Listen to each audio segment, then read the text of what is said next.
বাংলা জুড়ে চলছে এসআইআর আর সেই সাথে পাল্লা দিয়ে বাড়ছে কমিশন বিএলও সংঘাত।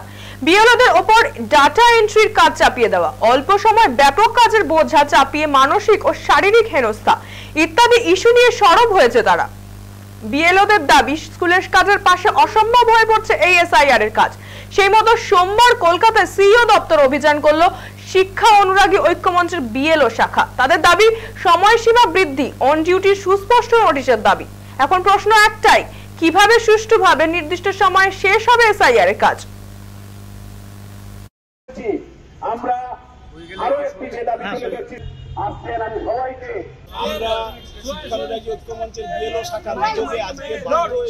আমরা শিক্ষানুরাগী ঐক্যমঞ্চের বিএলও শাখার উদ্যোগে আজ রাস্তায় নামতে ভাবে চাপে রাখা হয়েছে। তারা এই কাজের মধ্যে রয়েছেন, অনেকেই তারা বাধ্য হয়ে আজকে আসতে পারেনি।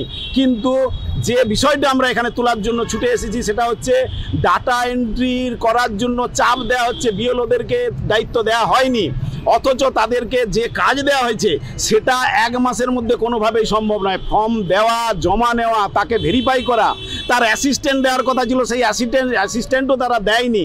তাহলে এইরকম একটা কাজ, এত কাজের বোঝা যেভাবে চাপিয়ে দেওয়া হয়েছে, তার বিরুদ্ধে আমরা বলছি ডাটা এন্ট্রির দায়িত্ব অন্যকে দেওয়া হোক, ডাটা এন্ট্রি অপারেটর নিয়োগ আলাদাভাবে করা হোক। বিহারে এভাবে নিয়োগ করা হয়েছে, তাহলে ওয়েস্ট বেঙ্গলে হবে না কেন?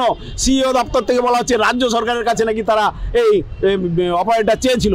তো আমরা প্রশ্ন করছি, আপনি রাজ্য সরকারের কাছে চেয়েছিলেন, কিন্তু রাজ্য সরকার যদি তা না দেয়, তার দায়িত্ব কি চাপিয়ে দেবেন বিএলওদের উপর?